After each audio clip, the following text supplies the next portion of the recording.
Baik, pemirsa, kita akan langsung saja bisa mendapatkan informasi terbaru dari lokasi rekan-rekan kami yang akan mengabarkan mengenai perkembangan, terutama berapa korban hari ini yang berhasil ditemukan oleh tim SAR dan juga tim pencari gabungan. Yang pertama kita akan menuju ke rekan kami Sinto yang berada di Rumah Sakit RSUD Hartoyo di Lumajang, Jawa Timur.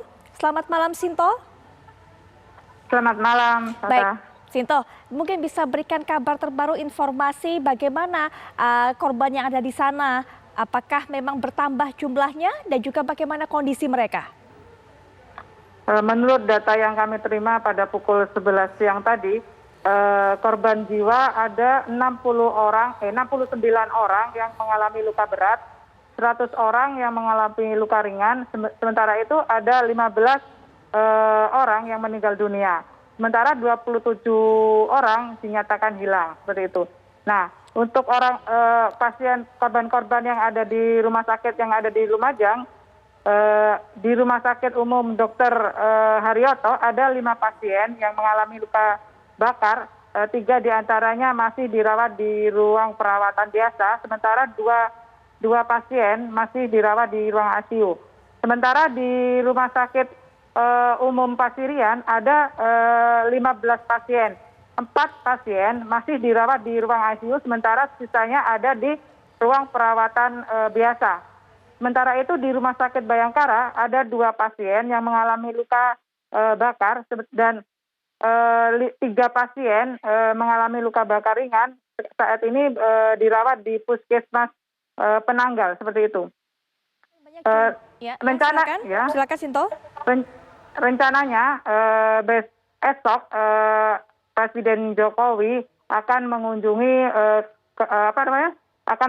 korban awan panas di Rumah Sakit Umum Pasirian. Nah, hingga malam ini dilakukan sterilisasi kepada semua pihak agar tidak sembarangan orang yang masuk di rumah sakit tersebut. Seperti itu. Sudah semakin banyak jumlah korban, baik itu luka ringan maupun luka berat yang ditampung ataupun juga mendapatkan perawatan di rumah sakit ini. Bagaimana dengan daya tampungnya? Apakah masih cukup? Untuk daya tampung di ketiga rumah sakit ini masih mencukupi. Kami menerima info tadi siang atau sore hari ada 2 jenazah lagi ditemukan oleh tim Basarnas dan tim relawan dan tim komunitas lain seperti itu. Baik, untuk proses identifikasi sejauh ini bagaimana, Sinto? Dari 15 jenazah, hanya 2 yang belum teridentifikasi. Sebelumnya ada 4 jenazah yang belum teridentifikasi.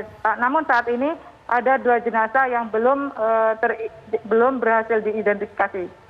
Yang sudah teridentifikasi apakah sudah juga diambil oleh keluarganya semuanya?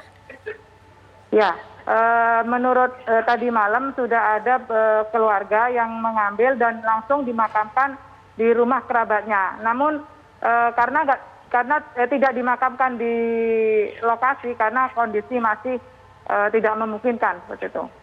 Sinto, terima kasih untuk informasi terbarunya. Nanti kami akan terus hubungi dan juga kami akan terus pantau bagaimana kondisi di sana. Sekali lagi terima kasih, selamat bertugas kembali. Jaga kesehatan, Sinto.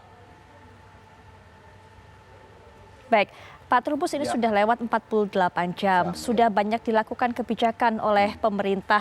Presiden Jokowi sendiri sudah memberikan ada instruksi setidaknya ada 3 garis besar. Yang pertama kemudian berikan bantuan pangan, logistik dan sebagainya. Kemudian juga segera evakuasi, lakukan identifikasi korban. Kemudian yang ketiga adalah segera bantu dan juga penuhi kebutuhan hunian mereka. Perbaikan infrastruktur juga. Bagaimana melihat hal ini? Iya, kalau saya sih apa yang disampaikan Presiden sudah cukup baik lah, dalam arti bahwa ini persoalannya kan orientasinya pada korban, penyelamatannya itu gitu. Nah, ini memang yang perlu diperlukan adalah sebenarnya ini di daerah itu bagaimana kolaborasi antar wilayah, karena itu kan ada 2 wilayah, Lumajang dan Blitar, Malang.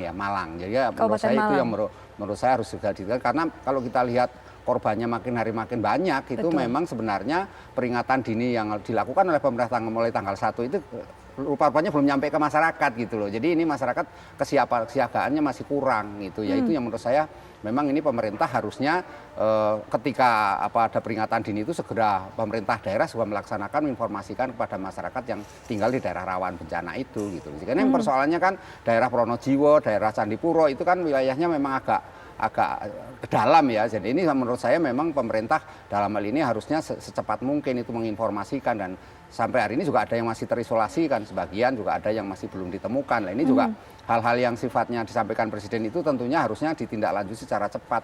Tapi persoalannya kesiagaan dan kemudian infrastruktur yang sampai ke sana karena jembatannya juga ada yang putus juga. Betul, itu menyebabkan sehingga tidak memang, bisa menghubungkan antara dua daerah itu. Iya, itu menjadi kesulitan tersendiri karena memang selalu dalam hal bencana hal-hal yang tidak diprediksi itu selalu muncul. Nah ini sebenarnya persoalannya bagaimana kolaborasi dan bagaimana masyarakat kemudian juga secara bersama-sama dan dengan pihak aparat tentu di situ ya. BNPB kan ada 3 kementerian yang bertanggung jawab selain BNPB kan, Kementerian Kesehatan, Kementerian Sosial, dan Kementerian PUPR yang itu harusnya segera melakukan langkah-langkah secepatnya dan sehingga tidak lagi ada korban yang berjatuhan. Nah ini persoalannya kemudian karena erupsinya masih terus berlanjut, kemungkinan nanti akan ada lagi lah, ini harusnya segera Mbak langkah-langkah itu harus dilakukan secepatnya menurut saya itu Mbak. Anda melihat bagaimana langkah dari Menteri Sosial langsung turun, kemudian bahkan kemarin juga sempat yang menjadi viral ada perbincangannya dengan salah satu petugas di sana yang meminta data mengenai mana daerah-daerah yang segera harus dievakuasi dan juga mana daerah-daerah yang bisa menjadikan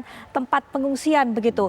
Anda melihatnya seperti apa langkah dari Menteri Sosial? Iya, sebenarnya apa yang dilakukan oleh Menteri Sosial sudah cukup dalam arti bahwa untuk melakukan pemetaan kan, hanya persoalannya kemudian ketika pemetaan itu lambat, nah ini menjadi persoalan kan, artinya apa? Ketika data itu diberikan dalam posisi yang istilahnya nggak begitu cepat, nah ini yang kemudian akhirnya mappingnya jadi terlambat gitu. Nah ini memang apa yang dilakukan oleh Menteri Sosial sesungguhnya kan konteksnya adalah bagaimana secepat mungkin penanganan terhadap korban-korban ataupun antisipasi kan, sehingga wilayah mana, karena memang itu harusnya pemerintah daerah dan BNPB ya, BNPB yang di daerah itu harusnya cepat memberikan data-data di mana wilayah-wilayah itu yang istilahnya rentan terhadap bencana. Ini yang persoalan kan selalu ada wilayah-wilayah yang kadang-kadang tidak terpantau secara baik, karena memang letusan itu kadang-kadang mengalirnya kemana kan susah juga diprediksi kan, kadang-kadang wilayah yang dulunya dianggap rawan malah akhirnya tidak, kemudian daerah yang dulunya rawan memang atau asumsinya kadang-kadang meleset semua. Tetapi ini persoalannya kan sebenarnya kesiapgaan, kecepatan ketika menyelamatkan lah, jangan sampai kemudian korban berjatuhan. Nah, mengenai logistik yang sedangkan Presiden ini juga bagus juga, dalam arti mapping itu kaitannya dengan logistik sehingga daerah mana yang kemudian nanti kemungkinan akan terjadi erupsi berikutnya yang akan menjadi korban, sehingga logistiknya segera disiapkan, karena bagaimana juga ini masalah kebutuhan dasarnya itu Mbak, karena apalagi kaitannya dengan prokes yang sekarang kan, artinya karena bencana Covid ini bagaimana pengungsi ada 1.300 kalau nggak salah ya, sekitar itu yang mengungsi lah, ini kan harus ditangani bagaimana supaya penegakan protokol kesehatan agar tidak jadi ada penularan klaster baru lah, ini kan juga harus diantisipasi Mbak. Nanti kita akan update perkembangan mengenai hal ini. Kalau kemarin sudah ada 17 titik pengungsian, berapa kemudian pertambahannya? Karena tadi itu yang dikatakan Pak Trubus, harusnya memang sembari diterapkan protokol kesehatan juga di pengungsian tersebut. Nanti juga kita akan lihat dan juga kita akan dengar bagaimana ataupun juga apa yang dialami oleh para pengungsi. Tapi sesaat lagi kami segera kembali. Di layar kaca kami sajikan data sementara dampak erupsi Gunung Semeru.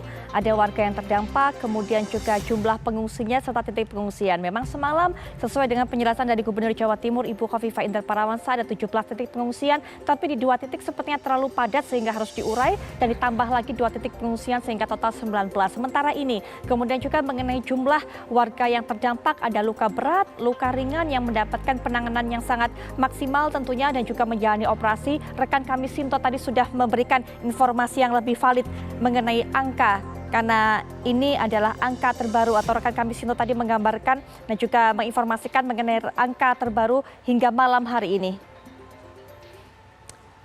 Baik pemirsa, kita akan langsung saja mendapatkan keterangan, berbincang-bincang dan juga mendengarkan kesaksian dari salah seorang korban.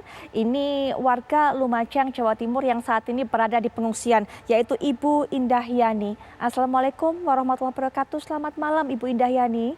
Waalaikumsalam warahmatullahi wabarakatuh. Selamat malam. Baik, Ibu, kami turut berduka atas musibah yang menimpa Ibu dan juga keluarga dan juga saudara-saudara yang ada di sana, Ibu. Iya. Baik, Ibu mungkin bisa diceritakan saat ini kondisinya bagaimana? Bersama siapa saja di tempat pengungsian? Sama semua keluarga saya di sini sama tetangga-tetangga.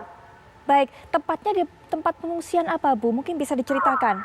Di gedung koperasi Candipuro. Di gedung Koperasi Candipuro. Nggih. Baik, Ibu bersama anak-anak, suami semua lengkap Bu, keluarga? Semua selamat? Alhamdulillah. Ya, alhamdulillah selamat.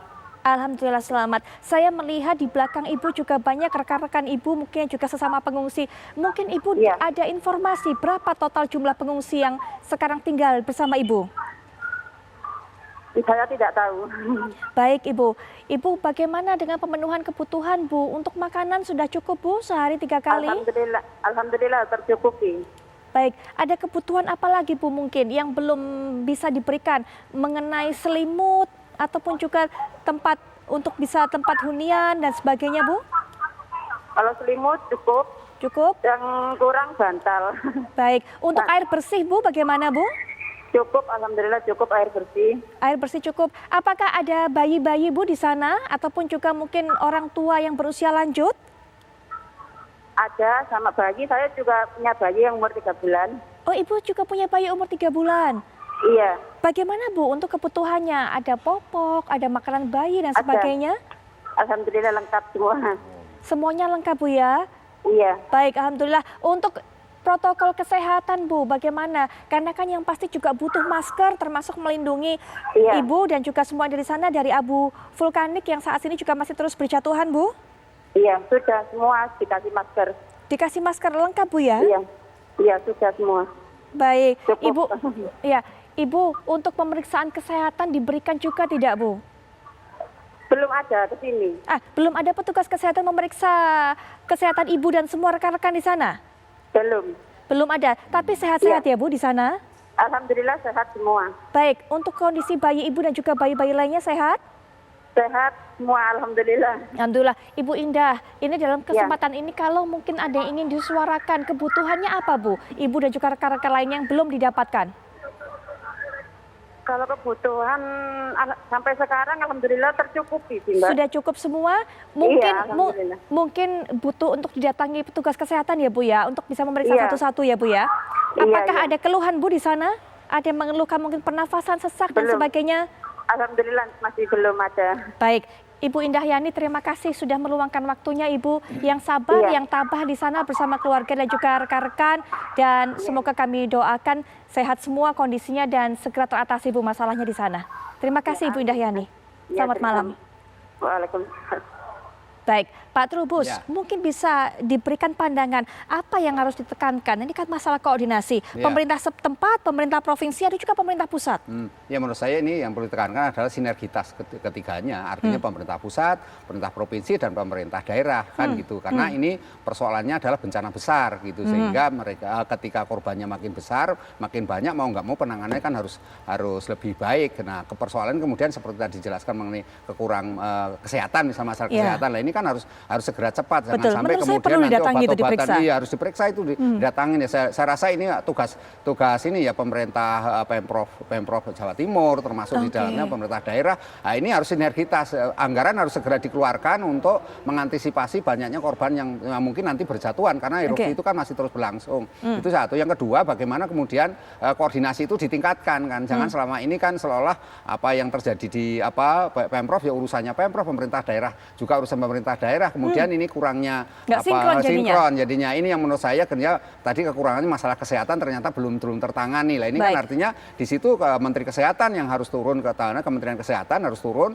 segera mendelegasikan kepada daerah karena dinas-dinas kesehatan kan ada di daerah. Nah, itu termasuk di dalam ini BPNB kan artinya penanggulangan bencana itu juga harus turun juga semuanya gitu Mbak. Jadi di situ terjadi satu sinergitas karena kalau tidak ini nanti korbannya makin banyak, nah itu makin sulit untuk ditangani secara cepat. Yang penting adalah yang menurut saya yang paling penting adalah bagaimana ini penyelamatan yang ini evakuasi atau termasuk mereka-mereka yang dalam kategori dalam kondisi kesulitan sekarang ini karena mungkin terisolasi, wilayahnya juga karena terputus jalannya dan banyak juga jalan-jalan yang tidak memadai lagi. Nah ini bagaimana mereka harus bisa terselamatkan, itu yang paling penting ya. Karena kalau yang sudah selamat, mereka sudah ngumpul di ini, penanganannya jauh lebih mudah. Nah sekarang yang posisinya yang masih jauh karena kebetulan untuk Candipuro dan Pronojiwo itu wilayahnya yang memang agak dalam, itu jauh gitu, jadi terjangkau. Nah ini saya kira tugas relawan, tugas pemerintah daerah semuanya. Nah ini secara kolaboratif semuanya harus dikerahkan, Mbak. Itu harus kita harapkan koordinasi juga semakin membaik dengan berjalannya hari, begitu Pak Trubus. Pak Trubus, terima kasih sudah meluangkan waktunya. Semoga ini juga bisa menjadi pesan yang baik untuk pemerintah. Sekali lagi terima kasih. Selamat malam Pak Trubus.